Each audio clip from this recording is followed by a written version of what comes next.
Wouldn't you know it, the last video I uploaded about my terribly degrading and embarrassing experience trying to be a sugar daddy is one of my most viewed videos that I've uploaded in the last year.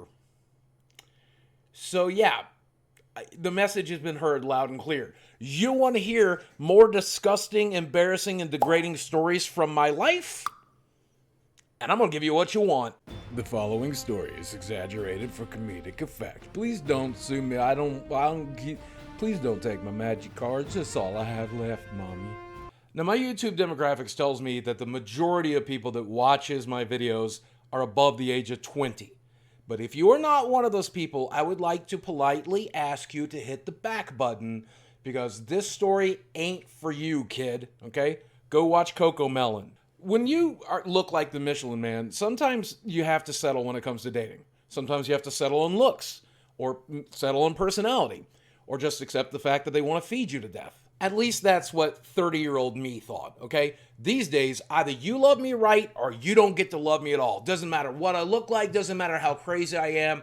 I'm not willing to settle, and you shouldn't be either. That's why I say any woman who's crazy enough to date me is too crazy to be dated. So back in 2005, I met a woman that wanted to feed me to death. And yeah, I was willing to let her do it because I was lonely. I had spent 7 years as a shut-in. I hadn't dated another person in 7 years. And I finally got back out in the world, and I heard about all these crazy new social media websites like MySpace.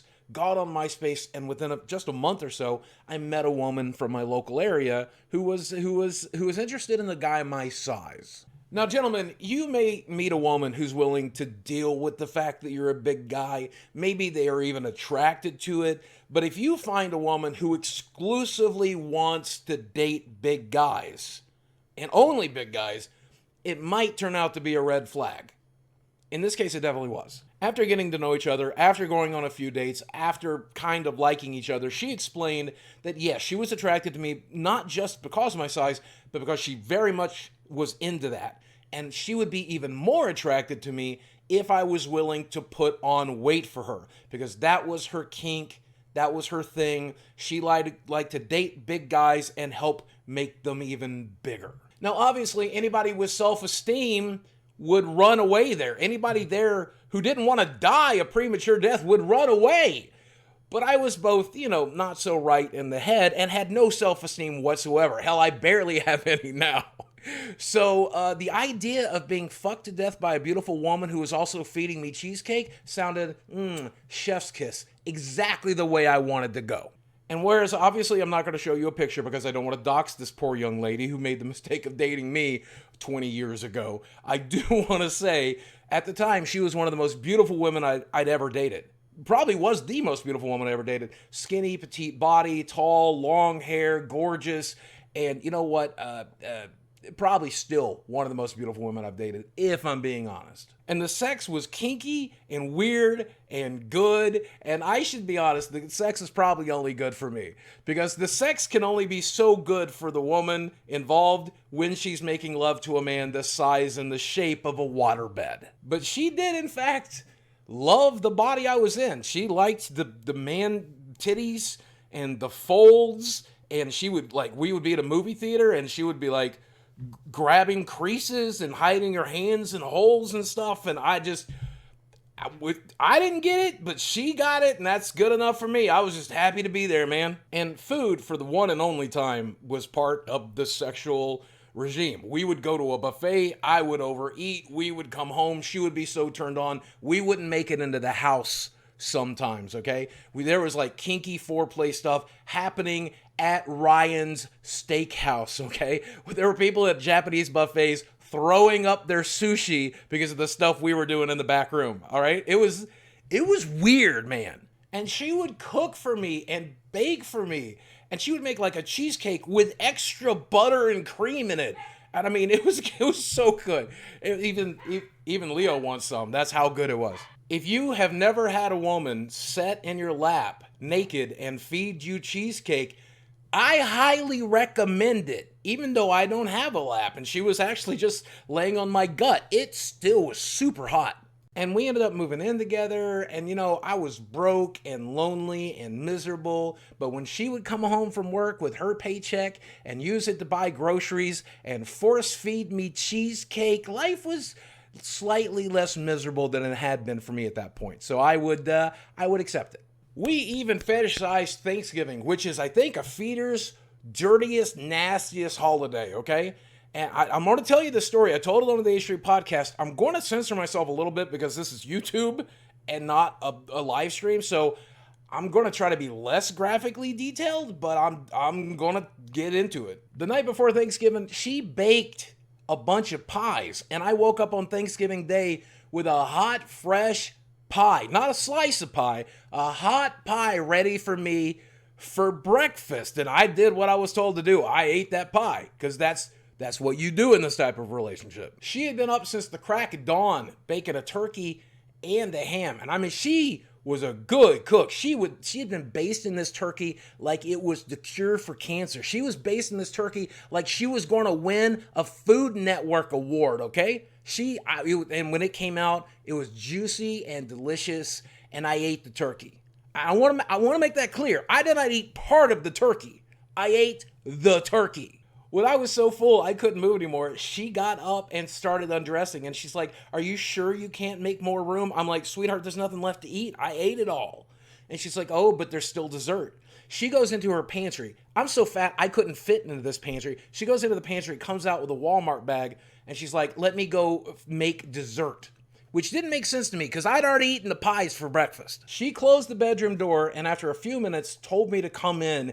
And boys, she had turned herself into dessert. She had displayed Oreo cookies on her body, and she had put in maraschino cherries in a place that is guaranteed to give you an infection.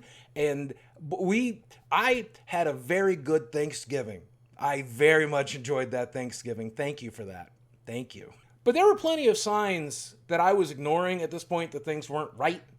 The relationship wasn't as romantic as I would have liked. It was definitely very sexual. It was definitely very fetishistic, but it wasn't very emotional or romantic. And that's what I had been used to up to that point. But I thought everybody's different, so maybe that's just not her style. We also had some beliefs that just did not coexist very well. She was a big fan of alternative medicine, whereas I'm a big fan of Western medicine because it had saved my life so many times up to that point. She was also a big fan of the occult and the spiritual and demonic stuff. And she also said that the spirit of Robert Earl Hughes spoke directly to her. Now, that is Ripley's, believe it or not, big fat guy. And apparently that was her spiritual advisor. And, I just thought it was one of those quirky things that people say. But no, she meant it. She genuinely thought she was talking to the voice of Robert Earl Hughes. And in the year that we got together, I put on about 100 pounds, making it all the way up to my record of 587 pounds. And that was not good enough for her. She wanted me to be as big as Robert ever was. And she believed I could be that man for her. 1,000 pounds, 1,200 pounds, 1,600 pounds. She believed with her help and her guidance, I could get there. And not only could I, but I absolutely should. And I want to be fair to this woman. I was there for it. I kind of was. I didn't think I would ever get that big because I couldn't imagine how a person could possibly get that big. And it seemed no matter how much I ate, I couldn't pass the 600-pound mark, no matter how hard I was trying. But absolutely, that was our goal. God, I was a mentally unwell person. I mean, I still am now, but I was then too. But eventually, like any morbidly obese person will, I got very sick. I got another infection in my leg, lymphedema, and I knew that I needed to go to the emergency room and get antibiotics before it got worse. And she forbid me to go get help. She said that if I went to the emergency room and I talked to a doctor, that doctor was going to insist that I lost weight. And I'm like, sweetheart, every doctor I've ever met has insisted I lose weight.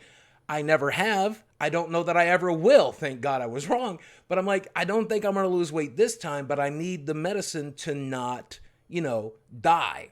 And she didn't seem to care. She was absolutely okay with me dying then. And that clued me into the fact that it wasn't just a sexual fetish that I was fat or getting fatter. It was about control. It was about controlling me. And eventually it was about killing me. Maybe not for every feeder, but at least for her, for sure. So in order to make it to the emergency room, I did what made sense to my brain at the time, which was swallow the majority of a bottle of aspirin and then call 911 and tell them that I had taken too much aspirin. And they came and got me and took me to the emergency room and gave me some charcoal for the aspirin and gave me antibiotics for the leg. And then when I got home, she was gone, which was good because I had finally grown a spine and decided that I wanted her gone. So when we talked on the phone and she was in her hotel, I explained to her that this lifestyle was over, that my weight was my issue. She still wanted to be with me. She could, but I had a pretty strong suspicion she wouldn't want to be. She told me that she would come home on one condition: if I would take her out to a buffet and eat really good to make it up for her. To which I told her I'd like to take her to someplace else that doesn't have a buffet and that she'll like it very much. And she said, nope, it's a buffet or nothing. I said, if you say the word buffet again, when you get here, your shit will be on the lawn. She said, buffet, buffet, buffet. And I hung up and called a couple of friends. And by God, by the time she got there, her shit was packed up. It was raining, so I didn't put it out on the lawn, but by God, I put it out on the porch. As I tend to do, though, I tried to stay friendly with her, and I successfully did. In fact, years later, she ended up with an abusive guy. That abusive guy beat the hell out of her, so I helped her escape that guy and make it to her mother, who was able to take care of her. And I felt pretty good about that. I felt pretty good about that. A woman who literally wanted to kill me, I was there to help her when someone else was trying to kill her. And you know what?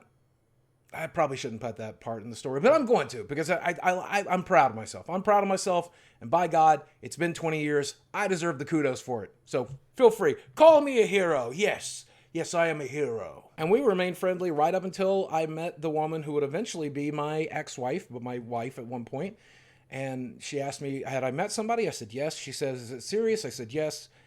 She blocked me on everything because I guess she realized we were never getting back together. And that's probably for the best, right?